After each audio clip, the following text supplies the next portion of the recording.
About 15 years ago, maybe a little longer. I was in my early 20s, and I was living the I'm going to be famous someday life. I was never a good student, and I was always the class clown. One thing that I always did well as a kid was make my friends laugh. Instead of going to college or getting a job right after high school, I decided I was going to become a stand-up comedian. Spoiler alert, I did not become a famous comedian, which maybe is the best joke of my stand-up career. Instead, I had nearly a decade of bombing on stage, and even worse than that, the most terrifying single-handed experience of my life happened to me. For a little bit of context, doing stand-up is hard and definitely not lucrative when you're not successful.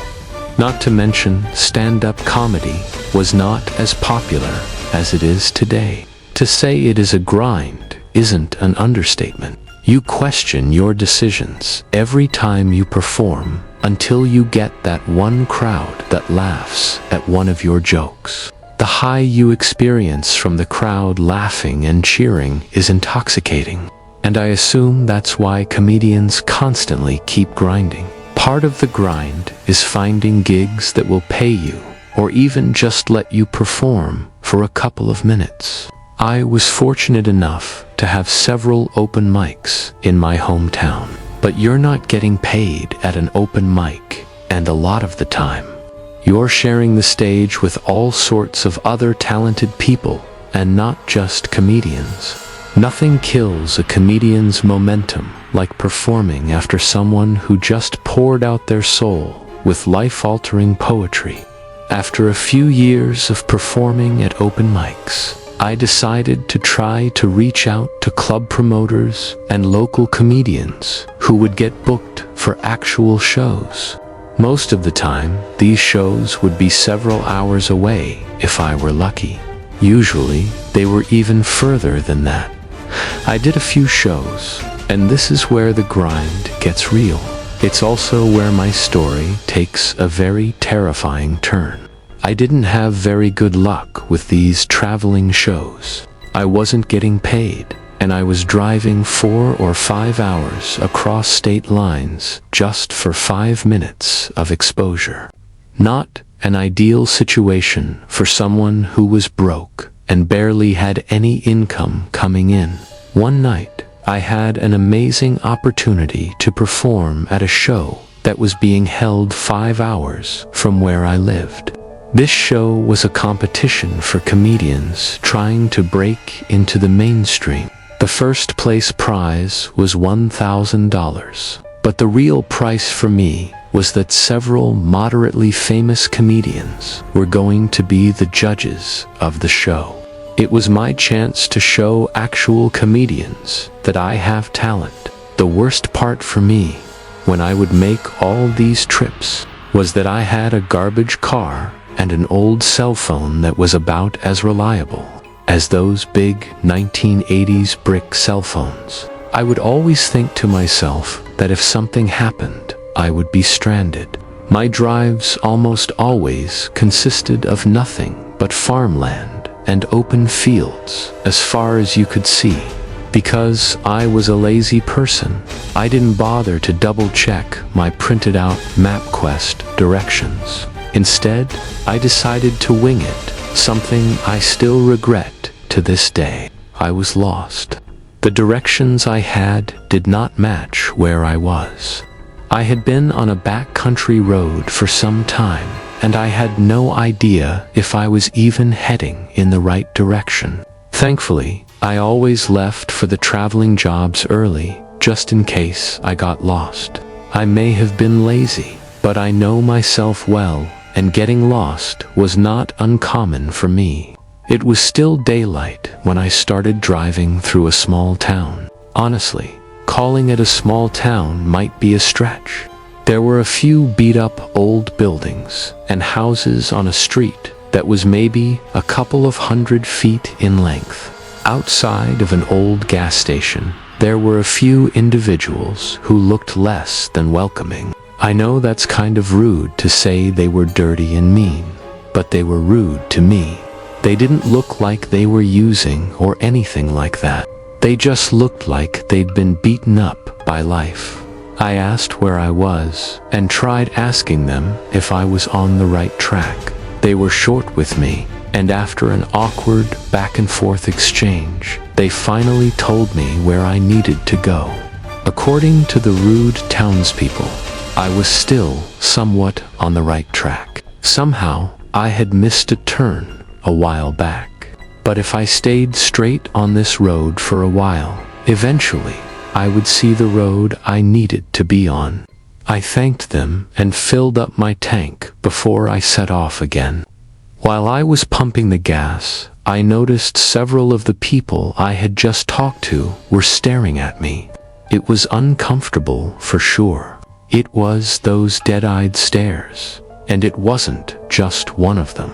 I counted at least 4 of them, just staring and standing completely still like a statue. It made me feel all sorts of weird. I finished up and got out of that small town as fast as I could.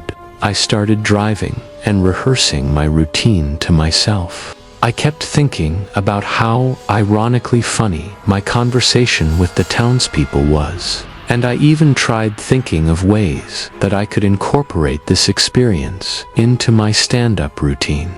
Not long after leaving the town, a beat-up white pickup truck flew by me, going very fast. I didn't think anything of it at the time. When it was around dusk, I had been driving for nearly an hour since I left the town. There was nothing but trees on the left and right sides of the road. I had that gut feeling that I was probably lost. As I continued down the road, I heard a loud sound from underneath my car, and I started losing control of the vehicle. I knew right away what had happened. It was unmistakable. I had somehow gotten a flat tire. I pulled over to inspect the damage. I couldn't believe my eyes. It wasn't just a flat tire. Both of my front tires were completely obliterated. When I leaned over to take a closer look, I noticed that the tires were impaled with several nails. I pulled out my terrible cell phone, and of course, the service was not good. I tried calling a tow truck, but I had no idea where I was, or even what road I was on. I hung up the phone. Instead of panicking, I was starting to get angry that I was going to miss the show. I was stupid, and my priorities were elsewhere. I decided to call one of my friends. I described everything that I remembered about the drive, and I told him about the small town with the gas station. He told me he was going to try to look up where I was, and that he would call me back. I didn't know if I should just stay put in the car, or I should try walking back in the direction of the town. I decided to stay put in the car because now that it was almost completely dark, it was starting to get cold. It was clear now that I wasn't going to make the show. While I was waiting to hear back from my friend, I noticed 2 bright headlights popping out from the horizon behind me. The headlights stopped moving a good distance from my car and didn't continue in my direction. The car was close enough that the lights were bright and annoying, but far enough away that I could not tell what kind of car it was. I don't know if it was a cop or some local trying to call the police to report a vehicle on the side of the road. If you're wondering why I didn't just call the police, it's because I was driving a car that was not inspected or properly insured at the time, and I wasn't trying to get that ticket in another state. Several minutes went by, and the car never moved. It just stayed parked a good distance behind me, shining those bright lights. After probably a good 5 minutes or so, the bright lights started to get a little closer. The vehicle was slowly moving towards the back of my car. As that was happening, 2 more lights could be seen in front of me, making their way toward me quickly. The loud vehicle stopped inches from my car. Eventually, the car that was behind me was parked directly behind my car, and I still couldn't tell who it was. While I was trying to adjust my eyes to the bright light in my rearview mirror, I noticed that the car doors from the vehicle in front of me were now open. That's when I noticed it was a white pickup truck, the same beat-up white pickup truck from earlier. Before I could notice anyone coming, I heard a loud bang on the driver's window, and I couldn't believe my eyes. It was the rude man from the gas station. I started to panic because the man was trying to open my car door. Even though it was locked, he was aggressively pulling on the door. He started to beat on the car window. I wasn't sure how long my window would last before it broke. As this was going on, I noticed one of the other men from the car make his way to the passenger side of my car. He also started to aggressively try to open the door. I was trying to yell at them to stop, but it was like they didn't understand what I was saying. They were just grunting and smashing the car doors.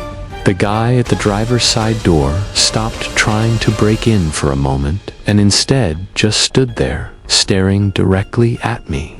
It was just like those vacant stares from the gas station earlier. I can't even begin to explain how horrible that moment was. With no notice at all, he started screaming, and it wasn't just a normal scream. He was howling and screaming at the top of his lungs. I don't know what came over me at that moment, but I decided that the best course of action was for me to just try and get out of the car and run. I pushed open the door as hard as I could, and thankfully there was enough force to knock the man over. I ran as fast as I could into the woods, but instead of running blindly into the pitch-black forest, I decided to dive to the ground only several feet into the woods. I hoped that these guys would think I ran deeper into the woods, and thankfully, that's exactly what happened. Moments later, I heard footsteps of several people running by me. When I was sure I heard all of them run by me, I quietly got up and ran back to my car. Surprisingly, my backpack and cell phone were still in the car.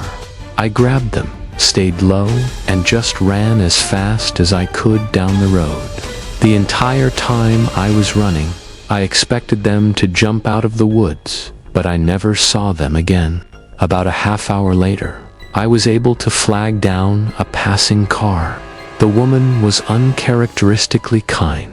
I don't know if I would have been so nice and trusting of a screaming man in the middle of nowhere. She called the authorities and even let me sit in her car until the police showed up. I told the cops everything, but as you might expect, there really wasn't anything they could do. There was no evidence of anything malicious other than some small dents in the car door. And given the condition of my car, the cops didn't really believe the dents were caused by them. I also received a couple of tickets for my car, which is just the icing on the cake for this story. I never found out why those people targeted me or what they wanted with me. Clearly, they were not trying to help. All things considered, I'm lucky that I'm here telling the story. All I can say is just be careful out there. You never know what people are capable of, especially when no one's around to witness. I feel like I'm still not right from what happened to my 2 friends and I last summer. What was supposed to be an awesome girls' road trip turned into a nightmare that I'm not sure I'll ever fully get over. For a little bit of context, I'm not a spontaneous person. I'm one of those people who has to have everything planned very far in advance. And even then, every little detail needs to be accounted for. It's annoying for some, but it's just how I operate. In late June, I broke up with my boyfriend, who I had been dating for 5 years at that point. It was a messy breakup. One of the things that got me through the breakup was that my friend Sarah had just dumped her boyfriend as well. Having someone to spend time with who was also going through the same situation was such a blessing. Strangely, our bonding through misery and grief helped us both to move on. A few weeks after the breakup, our friend Alyssa invited Sarah and me on this cross-country trip she was going to be taking. Ordinarily, I would never do something like that. The anxiety alone would be enough for me to melt away. But for some reason, this time it sounded like a fun girls' trip.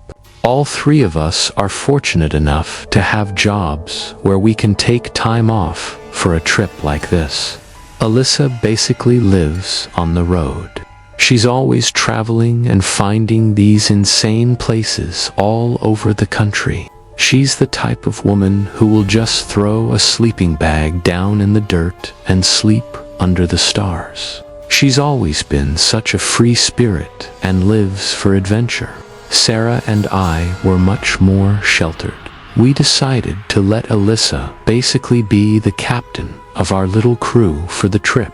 She planned it all out, and we were all going to be there for the ride. The first day or so was a little rough for me. I just wasn't used to winging it. But after that, I started really enjoying myself. On the second or third day, we drove by this insane-looking barn. It was definitely abandoned. There was no sign of human life anywhere. The farm looked like it had been completely overgrown by nature. Alyssa was begging us to go inside, but I wasn't feeling it. Alyssa was adamant that clearly nobody lived there. She was obviously correct, but I just couldn't bring myself to trespass. It's also worth noting that I'm just a huge baby. Not wanting to trespass was my excuse, but I was actually scared of someone squatting inside the barn. I had listened to one too many true crime podcasts, and I wasn't about to get kidnapped by some insane backwoods farm man. After a few minutes of arguing, Alyssa gave up, and we decided to keep moving on with our trip. The next week of traveling was amazing. We went sightseeing all over the U.S. countryside. Alyssa showed us places and things that were truly incredible. We partied in bars in small towns, slept on a mountain, and met awesome people from all different walks of life. It really was incredible. The only thing that was a little annoying was that throughout the entire trip, Alyssa kept bringing up that barn. It seemed like any time she could work it into the conversation, she did.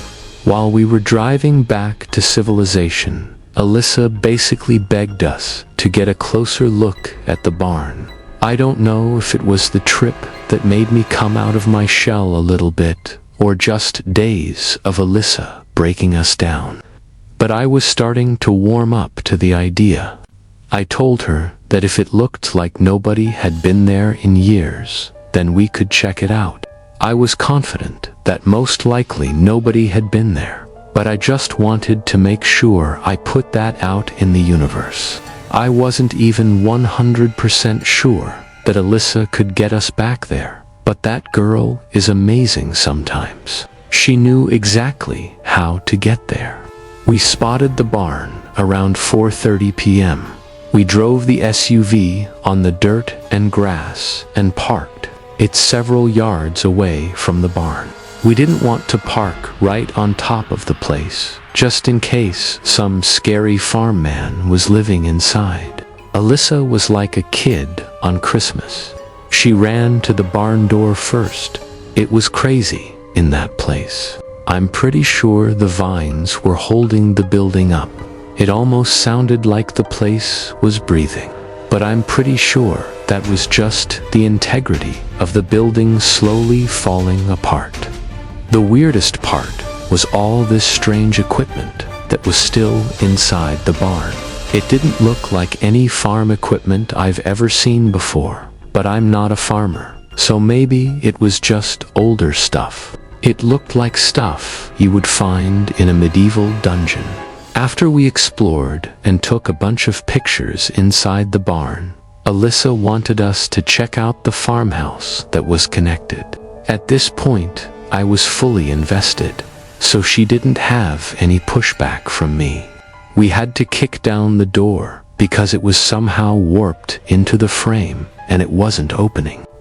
Inside, it was both creepy and sad. It was definitely empty and abandoned. It's not like the previous owner had furniture and stuff like that inside. It was empty, other than a small green table and a green wooden chair.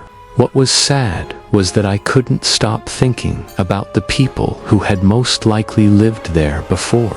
I mean, it was a farm at one point. Somebody had to have lived there before, and now it's just forgotten by history. We explored the house, and I imagined it could have been a cute little house at one point. After a while of just hanging out and talking inside the small house, Alyssa and Sarah both made a crazy suggestion. They suggested that we stay inside the farmhouse that night. Obviously, this seems like it would be a horrible idea, but at that moment, it seemed wild and exciting. And at this point of the trip, I was here for it. We'd been hanging out there so long already that I didn't realize it was almost 7 p.m. We went back to the car and grabbed our stuff. We ate some subs from the cooler, then drank a few beers and talked about the trip some more. Around 9 o'clock, we started setting up our sleeping bags. We all set our alarms for 6 a.m. so we could get right on the road in the morning. We were all exhausted at this point, so it didn't take us long to pass out. I'm a light sleeper, so I was tossing and turning for a while and going in and out of consciousness. I must have finally fallen asleep briefly, because around 3 a.m., something strange woke me up. I swear, I thought I heard someone make a shush sound. I rose from the sleeping bag and scanned the room the best I could, with only the moonlight faintly shining through the vines on the window. I didn't see or hear anything. My best guess was that either Alyssa or Sarah had just been snoring or something. I laid back down and shut my eyes. Almost instantly, I jumped up because there was a loud bang at the door.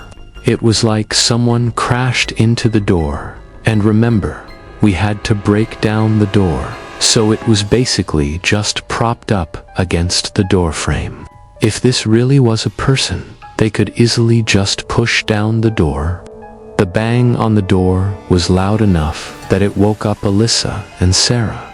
Both were just as startled as I was. We all sat there frozen, basically holding our breaths, listening for another sound. Instead of a loud bang, we started to hear these soft and delicate taps coming from the window, which was on the other side of the room. Then the banging on the door started again. This wasn't the wind or the creaky barn. This was for sure people who clearly knew we were inside. We all huddled up together and panicked. It's easy to say what you would do in this situation, but I promise you, you would probably be paralyzed as well. The banging on the door stopped, and then the door was pushed open. 2 skinny men and 1 skinny woman walked inside. I would say all of them were maybe late 30s. They didn't rush in or do anything insane. Instead, they just slowly walked in and stood in front of us. Somehow, just walking in normally like that was scarier. Sarah started to scream, and in response to Sarah's screaming, one of the men started screaming. It was like he was mirroring her scream. The woman of the group started to shush Sarah. The man in the middle of the group started to gesture with his hands. almost like a mime. I didn't even realize until that moment that all three of them were holding a weird mask that they put on after the man was done gesturing. The masks were so weird.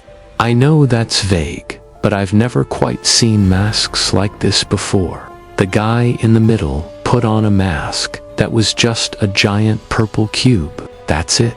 No face or anything, just a purple cube. The other man, the one who was screaming, put on a mask that kind of looked like a homemade Batman mask that was made of cardboard. Then the woman put on what looked like a medical mask with plastic icicles you would hang up on the holidays, hanging on each side of the mask, almost like tusks.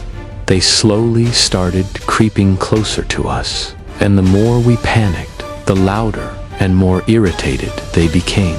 As we screamed, they started to scream as well. The woman grabbed my shoulders, and because she was so skinny, I was able to push her down. The distraction caused the two men to look at the woman. The guy with the purple cube mask shouted that I was going to pay for that. Sarah had a small can of pepper spray on her keychain and started spraying in the direction of the masked people. It gave us enough of a window to run by them. The woman grabbed my ankle as we ran, but I was able to free myself quickly. As I was running away, I looked back and saw the woman reaching behind her in her waistband. I ran to the car as fast as I could. I didn't want to wait and find out what she was reaching for. We could still hear them screaming from inside the farmhouse. They didn't chase us for some reason. I remember my vision being a little messed up as well, from the spray that must have just been in the air as we ran out of the house. We drove away as fast as we could and made it back home in record time. We didn't actually report this to the police because we figured we're the ones that technically trespassed. Maybe those were the owners, even though I seriously doubt that. One of the scariest parts of this whole ordeal, for me at least, is that we have no idea where those people came from. They just suddenly appeared in the middle of the night. We explored that entire barn that afternoon, and there was no sign of life, no food, no footsteps, no footprints in the dust, no car, nothing. These deranged, mask-wearing lunatics just showed up out of nowhere with the sole purpose of harming us in some way. I'm still not over the mental scars from that trip. I'm happy I got that girl's trip out of my system, but I'm good if I never go on another cross-country trip again. I'll settle for a nice staycation next time. A few years ago, my girlfriend and I decided to take a road trip across the US. This trip was supposed to be important and special because it was when I planned to propose to my now wife. Unfortunately, that's not the only reason the trip is memorable and also plagued by something that nearly ended both of our lives. This is the first time I'm trying to write the story instead of just telling it verbally. And probably the first time I've written anything since high school. I apologize if it's not the greatest literary work of art you've ever heard. For a little bit of backstory, I have a truck with a large cargo bed. It was more than big enough for her and I to lie down on the air mattress in the bed of the truck. We spent days hiking across the country and sleeping in designated areas in the back of my truck. I had camped a few times as a kid with my family, and I always hated setting up tents and sleeping on the ground. Sleeping in the comfort of my truck felt like a hybrid version of camping, and I was here for it. We both love the outdoors, but we'd be the first to admit that we're not the most nature-savvy people. Every night on the trip was beautiful. We were lucky when it came to the weather. Every night we would fall asleep staring at the sky. And let me just tell you, if you've never gazed at the stars in the wilderness, you need to change that right now. One of the few downfalls of the trip is that my girlfriend was the lightest of light sleepers. Every sound woke her up. We were out in nature, so that means every gust of wind, every bird sound, every tree rustling caused her to wake up. I would always offer her something to help her sleep, but she would always deny it. She said it would make her wake up groggy. Apparently, more groggy than being half asleep all night. But it wasn't being a light sleeper that kept her awake on this trip. She has a crippling fear of bears. Ever since one of her coworkers told her that her family was attacked by bears on a camping trip, my girlfriend has been on high alert. Every noise she heard on the trip, she assumed was a bear. Now, with the backstory out of the way, I'll share what was almost the last night on Earth for my girlfriend and I about 3/4 of the way through the trip. I proposed, and she said yes. It was one of the happiest days of my life. With the stress of proposing out of the way, I slept like a baby that night. That next morning, she was the most tired she'd been on the entire trip. When I asked her if she was scared of the noises, she kind of paused and didn't answer right away, which is weird behavior for her. She then went on to tell me that she woke up in the middle of the night because she swore she could hear someone walking on the outside of the truck. She stayed lying down, so she didn't see anyone, but she was convinced someone was walking just outside the truck bed. Every time she tried to sleep, she could hear the sounds of walking, and she was sure she even heard mumbling or talking at some point. I did believe her. Well, I believe that's what she thought she heard. I wasn't dismissive, but I was pretty sure we weren't being stalked, or whatever she thought. Before we left in the morning, she gasped outside the truck. When I ran over, she pointed out what looked like a small footprint in the dirt next to the truck. I was probably being ignorant, but I thought it was a stretch to call it a footprint. I asked if it could have possibly been her footprint, and she instantly protested. I didn't argue with her, because I could tell she was still freaked out. I made sure I checked my truck before we left and confirmed we didn't have a secret passenger. I did find in the back seat of my truck that my planner was on the seat, and it was open to the page where I had a list of places we were going to stop each night. But I didn't think anything about it. I figured she was looking at it beforehand, or it's possible that I could have left it there. I put it back in my bag, got ourselves ready, and we hit the road. It took a little while for her to get out of her morning fog, but after a large coffee, she was feeling like herself again and didn't bring up the previous night again. We spent the next day just being obnoxiously in love as we hiked through the mountains. Night was approaching, so we set up our little camp nook in the truck bed. I could tell she was a little more uneasy tonight than she had been any other night. It wasn't the bears that were freaking her out. It was the possibility of another person outside the truck. I told her we could sleep inside the locked truck or even find a hotel if she wanted to, but she insisted that we stay in the truck bed since it was our last night in the wilderness. I decided to stay awake on this night. It took her a while, but she finally passed out around midnight. I even dug out my old portable DVD player from high school and threw on an old season of Family Guy I had, just to get her mind off the silence of the night. The once beautiful silence was now something she was afraid of, even though she would never admit that. I shut the DVD off and rolled over, trying to get some sleep. Before I even dozed off, I thought I heard something outside my truck. My first thought was a baby bear because it sounded bigger than a raccoon or coyote. I thought it was imperative not to wake her up and cause alarm. Slowly and quietly, I crawled to the wall of the truck bed and peered over the edge. I couldn't believe my eyes. Someone was walking around the front of the truck. A smaller figure with a hood on, and they were mumbling something to themselves. I quickly fell back into the truck bed, since they didn't see me because they were walking in the opposite direction. I didn't know if I should wake her up or not.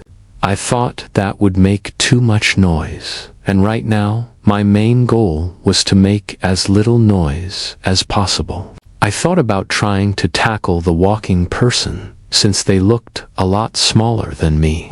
But I didn't know if they had a weapon, or if someone else was hiding nearby to jump me as soon as I made a move. Keeping my fiancé safe was #1 priority. I was listening intently as the figure walked outside, and I was able to tell that they were walking outside the truck, and they made their way around the truck and walked by the foot of the truck bed. I tried to angle my head to get a look at the person. I couldn't see the face, but I could tell it was a woman. I could see the blonde hair coming out from the bottom of the hood, and I could clearly hear mumbling at this point, and the voice was unmistakably of a woman. I planned to jump out and confront the woman the next time she passed in front of the truck bed. I was somewhat relieved that my fiancé was asleep for all this. I waited several seconds, but she never made her way back to the truck bed. I leaned over the edge of the truck again, and I didn't see her on my side of the truck or the front of the truck. That means she either fled into the woods or was on the other side of the truck that I couldn't see. As fast as I could, I took out my cell phone and typed into my notes, "Don't make a sound. Someone is outside the truck. I'll distract them. Take the keys, start the truck, and I'll jump back into the bed." I quietly woke up my fiancé and made sure the first thing she saw was me holding my finger to my mouth, telling her not to make a sound as I held up the phone for her to read. As quietly as I could, I handed her the key. I could tell she was confused and terrified, but thankfully she didn't make a noise. I grabbed my pocket knife, and I jumped outside the truck, trying to scare the intruder away, but nobody was outside the truck. I lowered my guard for a second, and I heard my fiancé yell to me if everything was okay. Just as I was about to answer, I felt intense pain in my ankle. The woman was hiding under the truck, and while I was standing there, she smashed my ankle with a thick tree branch. I stumbled to the ground, and while I was picking myself up, she crawled from underneath the truck, screaming erratically, and she threw the thick branch at me. I put my arms up in defense, and she pulled out what I think was a kitchen knife of some kind. She started to swing it around crazily. I continued backing away from her insane movements, and once I felt like we were far enough away from the truck, I shouted to my fiancé to start the truck now. She jumped from the side of the truck bed and got to the door. The woman immediately diverted her attention and started running for my fiancé. We were far enough away that she was able to start the truck, and she drove off, leaving a massive cloud of dust. The woman started to scream, and it almost sounded like she was crying. She drove a few feet before turning around and driving straight in the direction of this insane woman. The woman dove out of the way. That's when I finally saw her face. It was my ex-girlfriend. She had some problems when we were younger, but the last I knew, she was doing well. I couldn't believe it. Our breakup was not good. I even had to get the law involved at one point, because she would just stalk around the outside of my house in the middle of the night, and then claim her only crime was that she was still in love with me. This was also 6 years ago at that point. It's not like this was a fresh wound. Once her hood was off, she fell to her knees, and I could see her crying. The usual version of myself would have gone over to make sure she was okay, but not anymore. This woman was clearly not well, and I was not going to take any chances. My fiancé drove by me, and I had more than enough time to open the passenger side door and get in. My ex didn't even try to chase us. We just kept driving. As soon as I was able to get service, I called the police and reported everything. Most surprising was that she eventually just went home a few days later, and the police confronted her. To her credit, she didn't deny anything. She even told the police that she wanted to be taken in because she's not well. She claimed that she wanted to kill my fiancé. When they asked if she wanted to harm me, she apparently just cried. The last update I received about her was that she was in some type of institution, but I'm not sure how long that was supposed to be. It's been a few years, and nothing of note has happened since.